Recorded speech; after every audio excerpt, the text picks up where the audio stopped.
नमस्कार दोस्तों, मैं धर्मेंद्र आप सभी का अवधूत नगरी के daily news analysis of the Hindu में स्वागत करता हूं।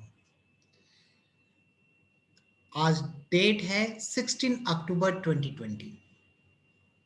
ठीक है, और आज के सेशन को हम स्टार्ट करने से पहले आइए जानते हैं अवधूत नगरी क्या है। अवधूत नगरी एक ऐसी संस्था है जहां पर आप किसी भी प्रकार की सिविल सर्विस एग्जामिनेशन की प्रिपरेशन कर सकते हैं और साथ ही करंट अफेयर की भी तैयारी कर सकते हैं।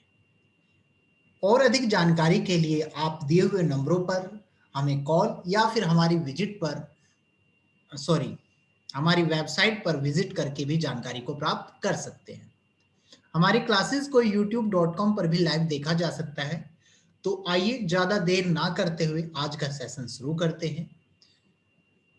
Page number first, the Hindu. पहला एक आर्टिकल आया आपका जम्मू कश्मीर से रिलेटेड कि जम्मू कश्मीर की जो पार्टीज है वो टीम अप कर रही है, मतलब जोड़ रही है फॉर रिस्टोरिंग स्पेशल स्टेटस, अपने वापस स्पेशल स्टेटस को पाने के लिए।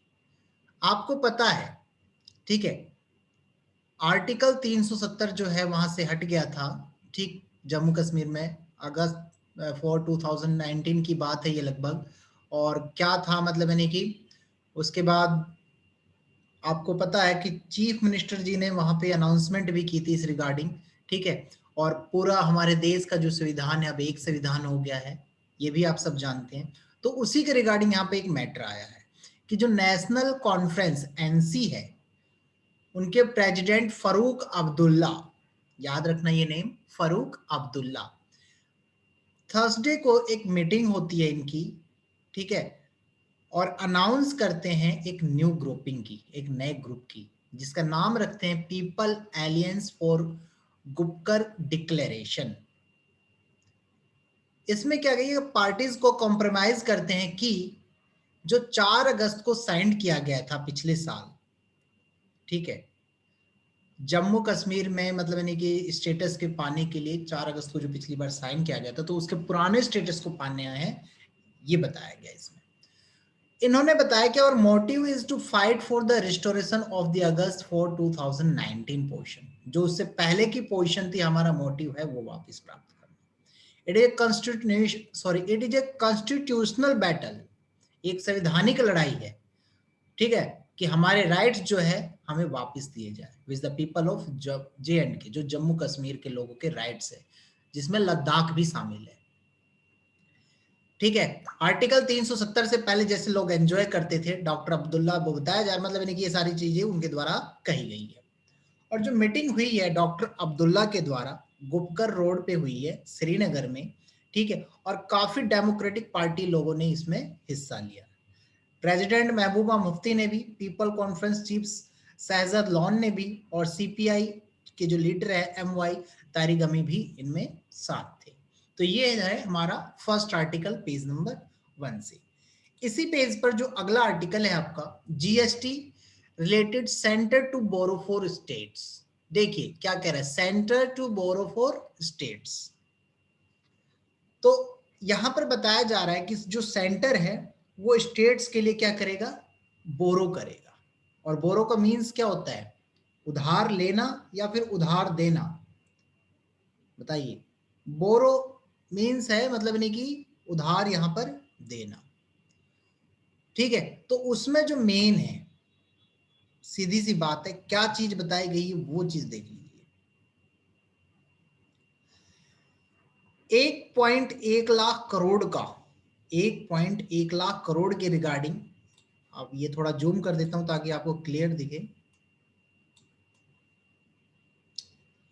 जो 21 स्टेट है वो एग्री हो गए हैं बोरो के लिए मार्केट से अपने GST के जो शॉर्टफॉल है उन्हें पूरा करने के लिए। कितना करोड़ बताया मैंने, 1.1 लाख करोड़ का। और अब सेंटर उन्हें बोरो करेगा एंड लैंड टू स्टेट्स, और राज्यों को उधार देगा, ठीक है।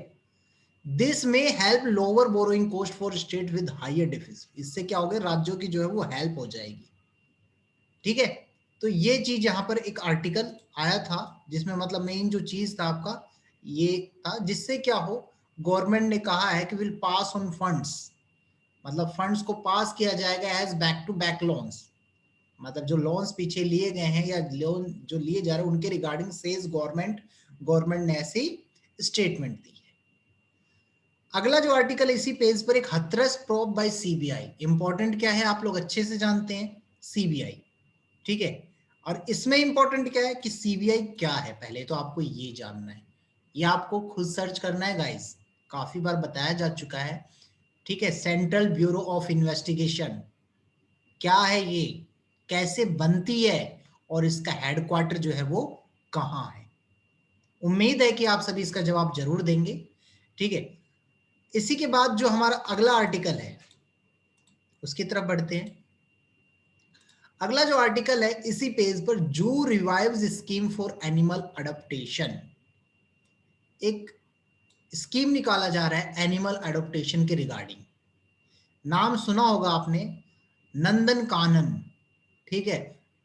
वो स्ट्रगल कर रहा है फंड के लिए वो स्ट्रगल कर रहा है, संघर्ष कर रहा है। इस आर्टिकल में यही है।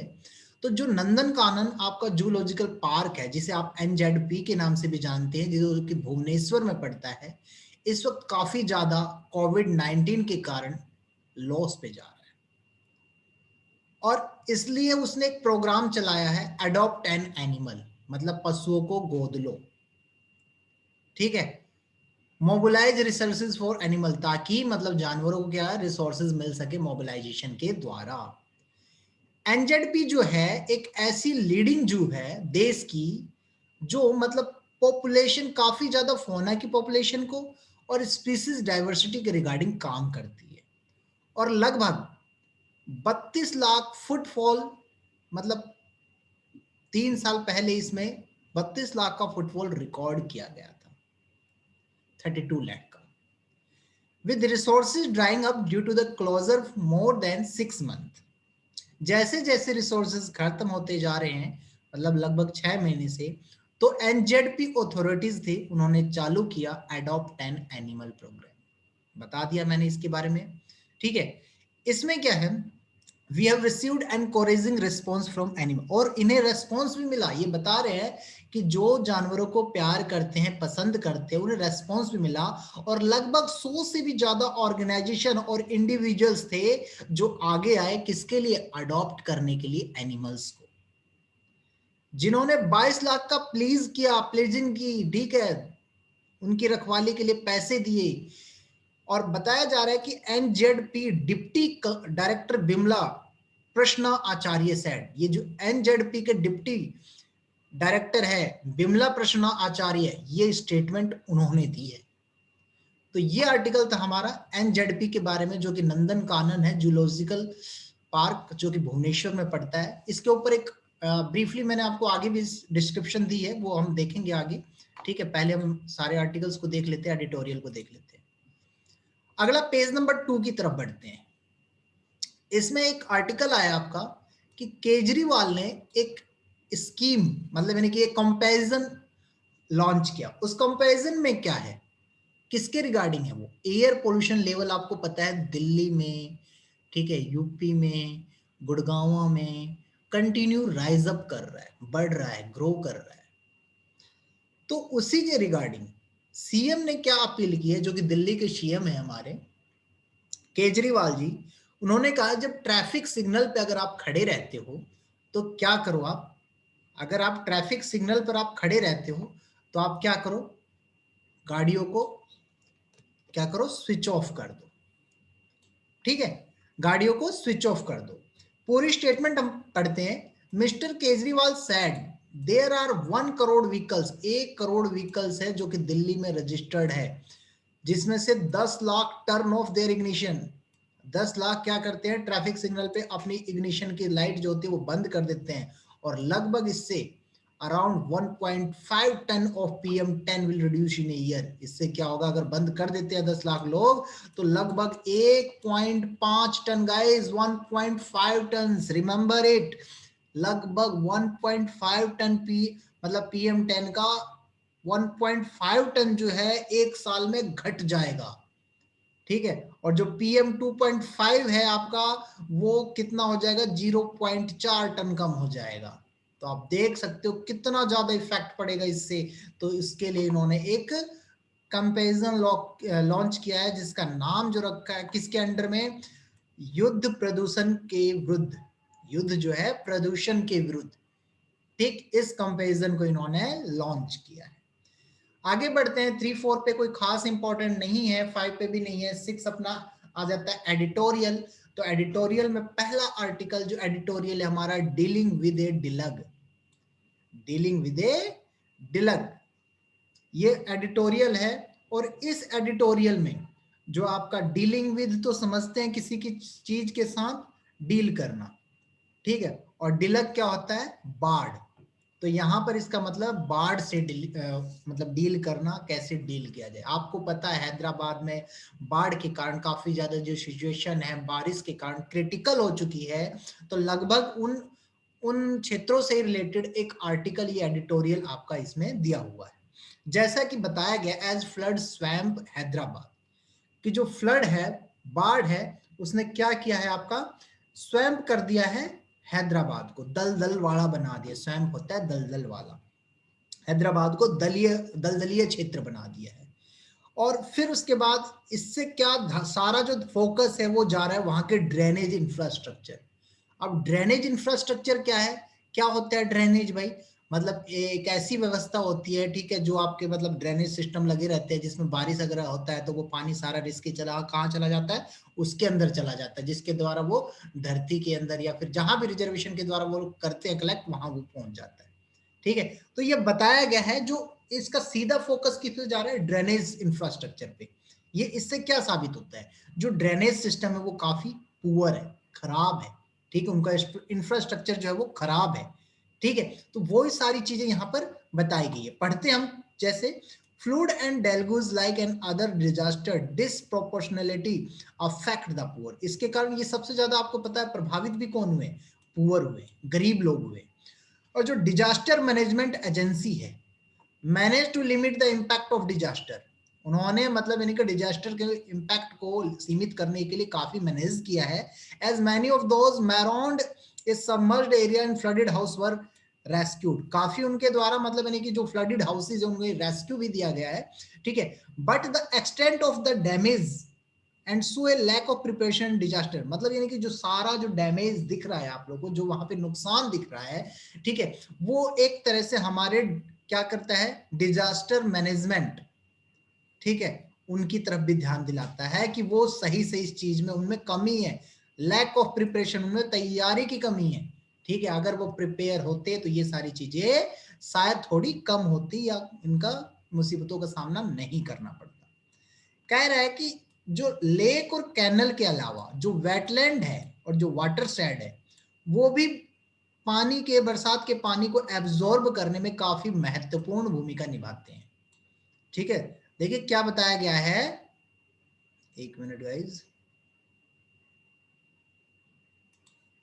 हाँ, जो आपके एब्जॉर्ब करने मतलब यानी कि जो वेटलैंड है और वाटर शेड्स है, ये दोनों भी पानी को एब्जॉर्ब करने में बहुत ही महत्वपूर्ण भूमिका निभाते हैं।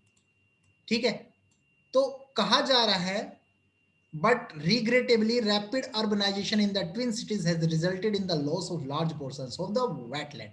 परंतु जो इतनी तेज गति से जो अर्बनाइजेशन हो रहा है, शहरीकरण हो रहा है, ठीक है, शहरों में जो शहरीकरण हो रहा है उसके कारण क्या हुआ है, काफी ज्यादा मात्रा में, काफी ज्यादा मात्रा में लॉस हुआ है बहुत बड़े हिस्से का, किसके, वेटलैंड के। तो अगर वेटलैंड का हिस्सा लॉस हो रहा था, it meant say that it can be dangerous for us. How? Because we know that it always absorb the excess rainfall। मतलब अगर भारी बारिश हो जाती है, पानी ज्यादा होता है तो ये उसे एब्जॉर्ब करता है, लेकिन जब इसकी कमी हो जाएगी तो ये होगा क्या, फिर बाढ़ का कारण बनेगा। ठीक है, बारिश का पानी जो एब्जॉर्ब नहीं हो पाएगा। ठीक है, तो ये चीज यहां पर इसमें बताई गई है आपके इस आर्टिकल में। अगले आर्टिकल की तरफ हम लोग बढ़ते हैं, जो सॉरी एडिटोरियल चल रहा है हमारा। अगला जो एडिटोरियल है हमारा, the message in the peace Nobel. देखिए गाइस, इसमें क्या बताया गया है, इसमें एक मिनट मैं जूम कर लूं इसे थोड़ा, अब ठीक है। तो देखिए इसमें क्या बताया गया, the message in the peace Nobel multilateralism editorial. Multilateralism, ये हमारा एडिटोरियल का टाइटल है, ठीक है। तो message in the peace Nobel, जो पीस नोबल प्राइज मिला है, आपको पता है किसे मिला है, ठीक है, WFP, याद है, वर्ल्ड फूड प्रोग्राम दिया गया था अभी पीस नोबल प्राइज, ठीक है। तो वही बताया गया जो पीस नोबल है, ठीक है, वो एक मैसेज दे रहा है मल्टीलेटरलिज्म का। अब ये मल्टीलेटरलिज्म क्या होता है, पहले तो आपको ये जानना जरूरी है। मल्टीलेटरलिज्म का मीन्स होता है बहुपक्षीय, ठीक है। तो अब बहुपक्षीय की इसके बारे में देखते हैं क्या दिया इसने। इसने दिया है कि that the pandemic could also the impacting, मतलब काफी ज्यादा इम्पैक्ट डाल सकता है एंटी पॉवर्टी फाइट के विरुद्ध, जो पॉवर्टी के खिलाफ जो लड़ाई चल रही है उस पर काफी ज्यादा ये इफेक्ट डाल सकता है, इम्पैक्ट डाल सकता है। और ये दूसरा रीजन है कि why the world needs full solidarity, कि संसार को एकजुट होने की क्या जरूरत है। सोलिडेरिटी मीन्स एकजुट होने की क्या जरूरत है। तो इसमें यह बताया गया है कि as pointed out by Nicholas Eberstadt, ठीक है, जो National Bureau of Asian Research के जो निकोलस एबरस्टैड है, उन्होंने ये पॉइंट किया है कि the post pandemic world will have no choice, कि जो पेंडेमिक चल रहा है, ठीक है, the post pandemic world will have no choice, उसके पास मतलब इन्हें कोई चॉइस नहीं है but to contend last with the problem long in the making, the awful dilemma of global integration without solidarity, ठीक है। इसने देखिए क्या बताया, मतलब विदाउट सोलिडेरिटी, बिना एकजुट हुए हम इतने बड़े समस्या से, इतने बड़े प्रॉब्लम से नहीं निदान पा सकते हैं। और WMFE के अकॉर्डिंग लगभग 132 मिलियन लोग ऐसे हैं, ठीक है, जो मेल नरिश्ड हो गए हैं, किसके कारण, ड्यू टू द पैंडमिक। और लगभग 690 मिलियन पीपल ऐसे हैं जो कि सो जाते हैं प्रत्येक रात को बिना खाए पिए, एम्प्टी स्टोमच, खाली पेट। और परहैप्स 100 मिलियन ऐसे हैं जो कि इसमें डेली जुड़ते जाते हैं। ये काउंट जो है मेजर है, this count for a major, बहुत बड़ी काउंटिंग है ये, वर्ल्ड वाइड बेस पे देखा जाए तो बहुत बड़ी है, ठीक है। इसमें क्या बताया जा रहा है आपका एक्चुअली, कि जो Nobel prize to the WFP, जो वर्ल्ड फूड प्रोग्राम को नोबेल प्राइज दिया गया है, ठीक है, will hopefully nudge, will hopefully मतलब आशावादी क्या होगा, नड्ज। नड्ज का मीन्स क्या है, पहले तो आपको ये जानना पड़ेगा। नड्ज होता है खिसकाना, ठीक है, नड्ज क्या होता है, खिसकाना। तो यहाँ पर ये बात के विल होपफुली नड्ज, मतलब यानी कि जो प्राइज में है ये शायद मतलब खिसक, यहाँ पर खिसकने वाली बात क्या है, ये चीज मतलब यानी कि उतने उन्हें कंफर्टेबल नहीं है, मतलब यानी कि लग नहीं रहा कि इस टाइप से मिलना चाहिए, इस बात को ये नकार सकता है। यहाँ पे कहने का मतलब ये है कि our collective conscience to come together and relieve this looming humanitarian crisis, जो मानवता के खिलाफ ये जो मतलब इन्हें की जो क्रिसिस चल रहा है, इससे रिलीव करने में हमें क्या करना पड़ेगा, एक साथ पहले एकजुट होना पड़ेगा, ठीक है। India has been a consistent advocate of multilateralism and prime minister, देखो India has been a constant advocate, बहुपक्षीयवाद है, मतलब यानी कि यहाँ पे देखा जा रहा है कि प्राइम मिनिस्टर नरेंद्र मोदी साहब ने पिछली बार मतलब कुछ ही समय पहले कहा कि इंडिया फॉर्मली बिलीव्स, कि इंडिया लगभग विश्वास क्या करता है कि path to achieve sustainable peace, कि सस्टेनेबल पीस को अचीव करने का जो रास्ता है एंड जो प्रोस्पेरिटी का है वो किसके द्वारा है, मल्टीलैटरलिज्म, बहुपक्षीय के द्वारा है, ठीक है। As a children of a planet of the earth, मतलब किसी भी जैसे अर्थ के प्लेनेट का कोई बच्चा है, we just join hands to address our common challenges and achieve our common goals, कह रहा है as children of planet earth, मतलब प्लेनेट अर्थ के एक बच्चे की तरह हमें क्या करना चाहिए, अपने जॉइन हैंड्स टू एड्रेस, मतलब उन चीजों की तरफ एड्रेस करना चाहिए जो कॉमन चैलेंजेस है और जो हमारे कॉमन गोल्स को अचीव करने के लिए हमें प्रॉब्लम क्रिएट कर रहा है, उनकी तरफ ध्यान करना चाहिए, उनकी तरफ एड्रेसिंग करनी चाहिए, ठीक है। तो इसमें यही बताया गया है कि जो आपका नोबेल पीस प्राइज मिला है, ठीक है, पहले तो आप लोग ये देख लेना WFP को नोबेल प्राइज कब मिला है, डेट मैंने बता रखी है गाइज, ठीक है, और क्यों इंपॉर्टेंट है, ये है क्या, कब शुरू किया गया, और इस सारी चीजें क्लियर है इसके बारे में। तो प्लीज कमेंट बॉक्स में इसके बारे में कमेंट भी करें या फिर टेलीग्राम पे आप लोग हमें मैसेज भी कर सकते हैं, ठीक है। तो इस आर्टिकल में, इस एडिटोरियल में यही सारी बातें आपको कही गई है। आगे देखते हैं।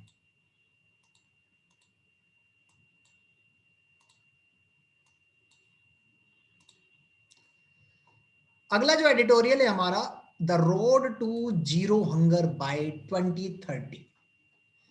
मतलब नहीं कि देखा जाए ना, जो रास्ता जा रहा है वो जीरो हंगर का था 2030 का, हम उसमें फेल हो रहे हैं। वो मतलब उसमें कामयाबी, मतलब कामयाब होते हम नजर नहीं आ रहे। यहां पर यही बात बताई गई है, ठीक है। जो रोड टू जीरो, जो मतलब रास्ता था जीरो हंगरी का, हमारा जीरो हंगर का जो टारगेट था 2030 तक, उसी के बारे में यहां पर डिस्क्राइब किया गया है। क्या कहा गया है आपको पता है, जो food system will have to build back as the world is not on track on through achieve global target.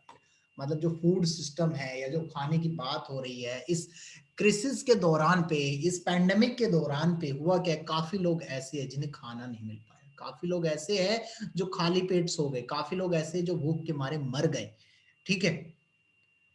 तो उसी से रिलेटेड ये हमारा एडिटोरियल है। इसमें बताया गया कि जैसे सबको पता है food is the essence of life, खाना ही सबकी जरूरत है भाई जीवन की, ठीक है। और हमारे कल्चर की और कम्युनिटीज की एक तरह देखा जाए तो ये बेडरॉक है।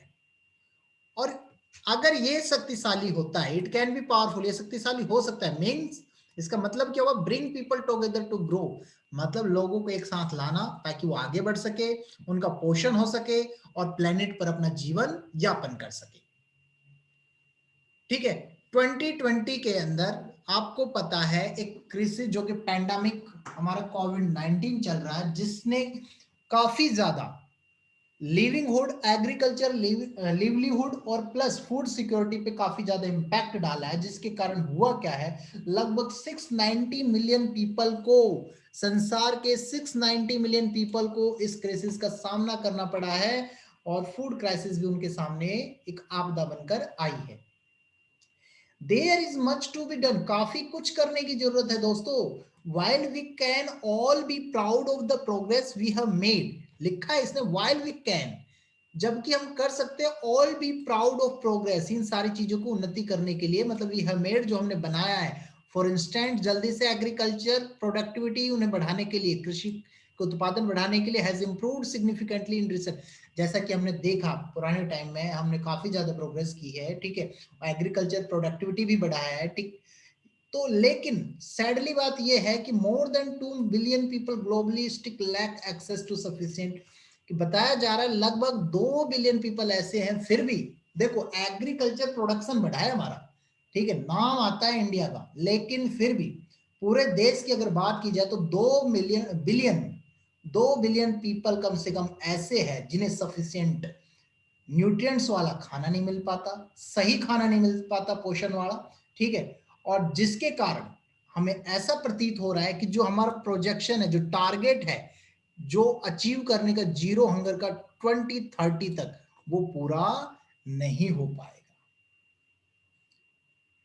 ठीक है, वो पूरा नहीं हो पाएगा। क्यों?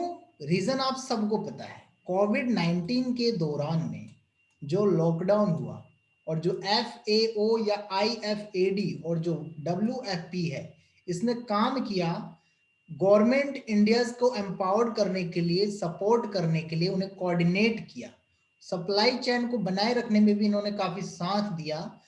लेकिन सो नेसेसरी आइटम्स और जरूरी जो चीजें थी such as food and medicine, इन्होंने ये चीजें भी अवेलेबल करवाई, उनकी अवेलेबिलिटी को चेक किया। कोविड-19 के दौरान में जब लॉकडाउन हुआ, ये पॉइंट 2 बार हो गया है, सॉरी, ठीक है, वन टाइम ही आएगा। तो ये मतलब यहाँ पे बताया गया कि कोविड-19 के दौरान इंडियन टीम ने काम किया, लेकिन फिर भी मतलब जो लोग यहाँ पर भूखे रह रहे हैं, या जो कोविड-19 का जो भूख के कारण मर गए हैं, ठीक है, या माइग्रेंट्स भूख के कारण जो मर गए हैं, आते जाते वो पहुंच नहीं पाए अपने घरों पे, तो मतलब जिस हिसाब से सारी सिचुएशन हमारे सामने निकल कर आ रही है, तो इन सब का एक ही मीन्स होता है कि जो हमारा टारगेट था ग्लोबल न्यूट्रिशन के रिगार्डिंग, ठीक है, जिसे हम चाहते थे कि 2030 तक जो जीरो हंगर का टारगेट है, मतलब एक भी आदमी भूखा ना रहे, वो यहाँ पर हमारा पूरा होता नजर नहीं आ रहा है। इस एडिटोरियल में आपके इतना ही बताया गया है। अगला जो है हमारा एडिटोरियल है टीआरपी को लेके। टीआरपी का अभी मैंने बताया था, मुंबई पुलिस को लेके टीआरपी का हमारा एक आर्टिकल आया था, और उस आर्टिकल में मैंने आपको क्लियरली बताया था एक मेंस क्वेश्चंस के रिगार्डिंग राइटिंग के द्वारा भी, कि टीआरपी होता क्या है, उसे कैसे रेगुलेट किया जाता है, ठीक है, और उसके आपके क्या क्या मतलब वो चीजें कवर करती है या कीवर्ड्स उसके क्या है, वो सारी चीजें मैंने आपको ब्रीफली बता रखी है। ठीक है, मेन उसमें आपको यही जानना है। एक क्वेश्चन वहां से आपके लिए फिर बनता है कि how should the industry be regulated, industry को कैसे रेगुलेट किया जाए और कौन इसे रेगुलेट करे। बार्क क्या है, जो आपका बार्क है मैंने बताया था बैरोमीटर लगाती है, जो जिसके कारण जो हमारी टीआरपी है घटती बढ़ती है वो पता लगती है। ठीक है, एक तरह से रिकॉर्ड रखती है कि व्यूअर्स कौन सा चैनल देख रहा है।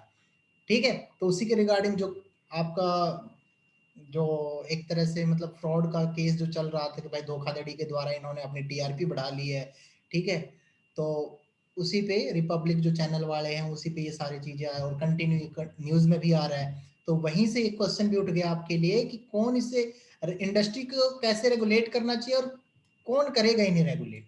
और जो बार की व्यूअरशिप रेटिंग है क्या रियली में समस्याओं का मतलब यानी कि एड्रेस कर रही है, तो इसका बताना आप लोग गाइस। ठीक है, क्या ये सही है और कौन करेगा इसके मतलब यानी कि रेगुलेट किसके द्वारा किया जाएगा और कैसे किया जाएगा या किसके द्वारा करना चाहिए।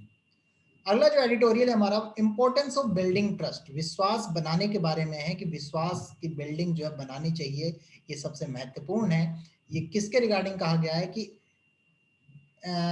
मतलब इसमें बताया गया है कि जो विशाखापट्टनम है, विशाखापट्टनम का जो जिला है specially the Andhra Pradesh Orissa border region जो है उसमें काफी घने जंगल है और वो हरदम वाटर बॉडीज के द्वारा मतलब भरा हुआ है। परिणाम स्वरूप हुआ क्या है, it is difficult to one to traverse, और ये ट्रावर्स करना काफी डिफिकल्ट हो रहा है। तो no access to this area, और इन एरिया में एक्सेस की भी परमिशन नहीं है। ठीक है, केवल लंबे ट्रैक वहां पे मिलेंगे और नो सेलफोन कनेक्टिविटी, और वहां पे कोई सेलफोन की कनेक्टिविटी नहीं है। और 11 आदिवासी मंडल है जो वहां पे हिस्सा है उसके। Malaria is a common disease, और उस एरिया में जो मलेरिया है वो कॉमन डिसीज है। और पानी पीना भी अगर बात की जाए तो बहुत बड़ा चैलेंज है वहां पे। और आदिवासियों के विश्वास जीतने के बिना एक journalist covering the mostest problem in region, एक जर्नलिस्ट के द्वारा मतलब नहीं कि इस रीजन में क्या प्रॉब्लम चल रही है उसे कहो, cannot only get lost easily in the jungle but also sick, कि मतलब यानी कि उस जंगल में खो ही नहीं सकता बल्कि वो उस बीमार भी पड़ सकता है, यहाँ पे ये बताया गया है। तो इसलिए मतलब उन आदिवासियों को विश्वास जीतना पड़ेगा ताकि हम इन चीजों को सही कर पाए। ठीक है, वहां पे क्या कमियां हैं, जो वाटर बॉडीज है या पानी पीने योग्य क्यों नहीं है, ये सारी चीजें उनके लिए क्या चाहिए हमें, सबसे इंपॉर्टेंट है बिल्डिंग ट्रस्ट। ओके, तो ये कोई खास नहीं है गाइज। अगले आर्टिकल एडिटोरियल की तरफ बढ़ते हैं हम लोग। अगला आर्टिकल है कि एडिटोरियल है, अगला जो है आपका एडिटोरियल, आपके इंपॉर्टेंट एडिटोरियल मैंने यहाँ पर फिनिश किए जो आज के लिए इंपॉर्टेंट थे आपके। अब हमारा आ गया, मैंने आपको बताया था नंदन कानन जूलॉजिकल पार्क, उसके बारे में हम आगे बात करेंगे। गाइस ये जीएस पेपर 3 से कोरिलेट कर रहा है, और जैसा कि आप जानते हैं ये भुवनेश्वर के अंदर एक पार्क है। भुवनेश्वर कहाँ पड़ता है, उड़ीसा में। कहाँ पड़ता है, उड़ीसा में। दूसरे देशों में जैसे कि जू है वो भी, ये भी यहाँ पर एक ऐसा जू है, और इसे कहा जा सकता है garden of the haven. Garden of haven मतलब स्वर्ग का बगीचा आप इसे कह सकते हो। ठीक है, और यहाँ पर बिल्कुल नेचुरल एनवायरनमेंट है पूरी तरह बात की जाए तो। नंदन कानन लगभग यानी कि 6 participating juice for conservation breeding of white backed vulture, white backed vulture के रिगार्डिंग मतलब 6 पार्टिसिपेटिंग जू में ये काम कर रहा है। और कुछ यूनिक इसके फीचर है, वो फीचर क्या है, सबसे तो यहाँ पर व्हाइट टाइगर मिलते हैं, जो व्हाइट टाइगर और मेलास्टिक टाइगर यहाँ पे पाए जाते हैं। ठीक है, और व्हाइट टाइगर जो है बंगाल का बहुत ही रेयर टाइगर है, और एक अपने मतलब नहीं कि जीन के कारण ही यूनिक माना जाता है, और जो व्हाइट उसका कलर होता है मेन उसके कारण। तो व्हाइट टाइगर किसी की सब स्पीसी भी नहीं है, टाइगर की कोई सब स्पीसी नहीं है। ठीक है, और व्हाइट टाइगर का जो जन्म होता है केवल मतलब नहीं कि 2 बंगाल टाइगर जब, ठीक है, उनके जब जीन्स मिलते हैं तब ये व्हाइट टाइगर का जन्म होता है। अब देखिए मेलास्टिक टाइगर क्या होते हैं, मेलास्टिक टाइगर जो है ब्लैक स्ट्रिप्ड टाइगर को कहते हैं जिसमें काली धारियां मिलती हैं। ठीक है, और वो जीनोटिक रीजन के द्वारा पैदा होते हैं। Increase development in melanin pigment in the body causes black strip, मतलब यानी कि हमारी बॉडी के अंदर, उनकी बॉडी के अंदर एक मीलेनिन पिगमेंट होता है, अगर वो बढ़ जाता है तो होता है क्या, ब्लैक स्ट्रिप्स जो है पैदा हो जाते हैं, उन्हीं का कारण बनते हैं। और ये भी संसार में बहुत ही कम पाया जाता है। ठीक है, तो ये आपका था किसके बारे में, जो नंदन कानन जूलॉजिकल पार्क के बारे में। इसके बारे में एक चीज और है कि जो कंजर्वेशन है, breeding centre of Indian penguin in the world, इनकी सुरक्षा इसी के द्वारा। और जो zoological park in India has to become an institutional member world association of zoo का, मतलब WAZ, world association of zoos and aquarium का ये एक हिस्सा बना हुआ है। ठीक है, और जो घड़ियाल्स है वो भी यहाँ पर नंदन कानन जू में 1980 से पाए जा रहे हैं उनकी। ठीक है, और फर्स्ट जू है भारत में जहां पर इंडेंजर्ड रैटल को बचाया हुआ है, और सेकंड लार्जेस्ट हेरोनरी है जो कि उड़ीसा के है ये। और सेंट्रल जू जो अथॉरिटी है एक ऐसी बॉडी है जो क्या करती है, मतलब एनफोर्स करती है मिनिमम स्टैंडर्ड और नॉर्म्स के साथ, ताकि एनिमल्स को भारतीय जू में रखा जा सके, उनकी निगरानी की जा सके और उनकी टेक केयर किया जा सके, एनिमल्स को देखा जा सके।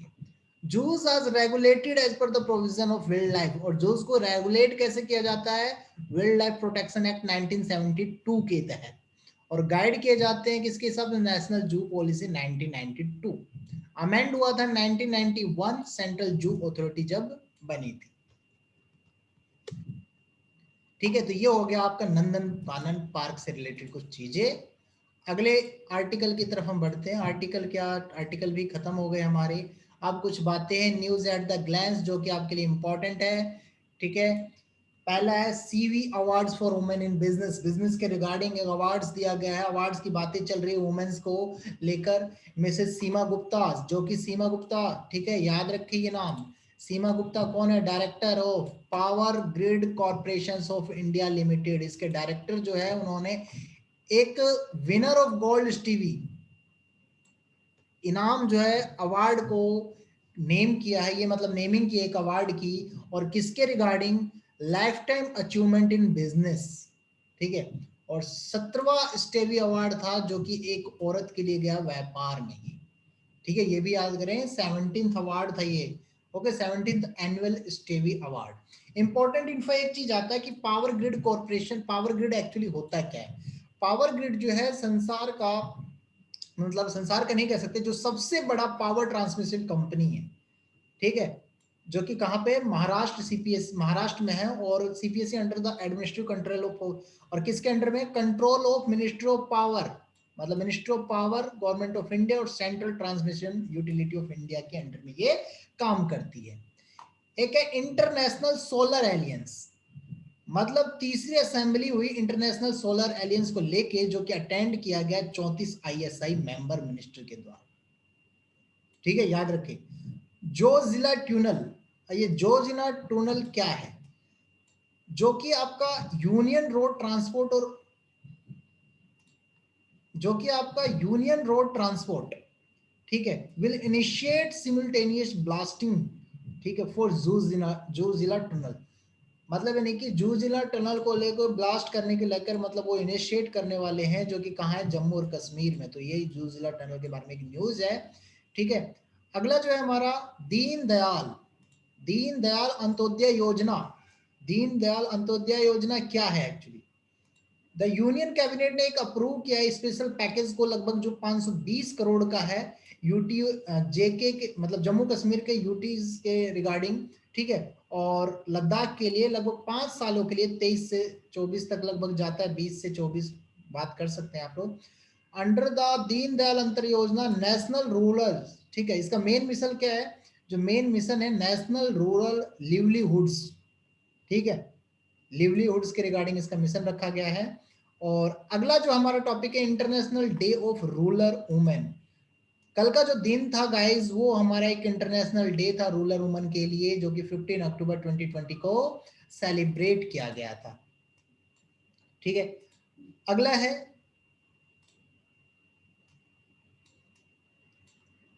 Stars project. स्टार प्रोजेक्ट में क्या बताया गया कि यूनियन कैबिनेट ने अप्रूव किया है वर्ल्ड बैंक को सपोर्ट करने का, ताकि वो टीचिंग लर्निंग के उनकी स्ट्रेंथ को बढ़ाया जा सके स्टार प्रोजेक्ट के द्वारा। ठीक है, अगला जो है हालाशेमिया बल सेवा योजना। हालाशेमिया बल सेवा योजना क्या है ये, union minister of health and family welfare, मतलब हेल्थ और फैमिली वेलफेयर के यूनियन मिनिस्टर ने एक लॉन्च किया सेकंड फेज थैलासेमिया बल सेवा योजना, जो ठीक है किसके लिए, अंडर प्रिविलेज्ड थैलेसेमिक पेशेंट के लिए, याद रखें जी।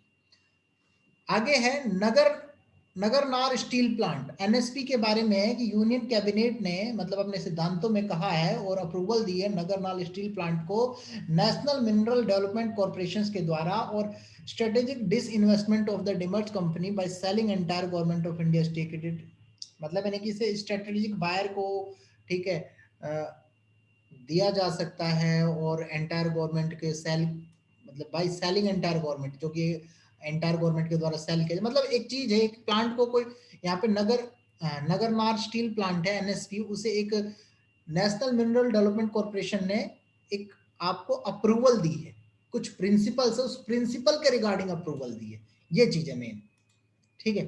Food and agriculture Organization FAO 75वीं एनिवर्सरी फूड और एग्रीकल्चर ऑर्गेनाइजेशन की, जो कि कब है, आज है दोस्तों, 16 अक्टूबर 2020 को हमारे फूड और एग्रीकल्चर ऑर्गेनाइजेशन की एनिवर्सरी है, ठीक है। प्राइम मिनिस्टर मोदी जी जो करेंगे लगभग 75 डिनोमिनेशन को मतलब 75 रुपए के जो कॉइन है उसे रिलीज करने का कर रहे हैं इसी FOA के regarding, food and agriculture organisation के रिगार्डिंग। तो गाइज इस हिसाब से जो है हमारा, और एक लास्ट है आपका news wheat variety is helping farmer, एक वैरायटी है व्हीट की जो कि क्या करेगा, किसानों को उनकी इल्ड को, उनकी कमाई को डबल करने में काफी हेल्पफुल होगा, ठीक है। तो गाइज यहाँ पर जो है हमारे आज के आर्टिकल जो है सारे और प्लस एडिटोरियल फिनिश होते हैं, जो कि आपके लिए काफी इंपॉर्टेंट होते हैं, और एक डेली डोज का आपका PDF भी अटैच है जो कि आपके प्री प्लस मेंस दोनों के लिए इंपॉर्टेंट है, तो उसे भी रीड करें। और अगर आप सभी को हमारी वीडियोस अच्छी लगी हो गाइज, तो वीडियो को आप सभी लाइक करें, सब्सक्राइब करें और अपने दोस्तों के साथ शेयर भी करें, और सब्सक्राइब करने के बाद बेल बटन पर क्लिक भी करें ताकि आपको नई और लेटेस्ट वीडियो समय पर मिलती रहे, ठीक है। और हमारे लेक्चर के PDF को डाउनलोड करने के लिए आप हमारे टेलीग्राम चैनल को से भी जुड़ सकते हैं, जिसके बारे में डिस्क्रिप्शन में बता दिया गया है, वहां से आप देखकर चैनल को सर्च कर सकते हैं और आप हमसे जुड़ सकते हैं, ठीक है। आप सभी का बहुत बहुत धन्यवाद और thanks for watching guys and have a nice day also. Okay guys, take care yourself.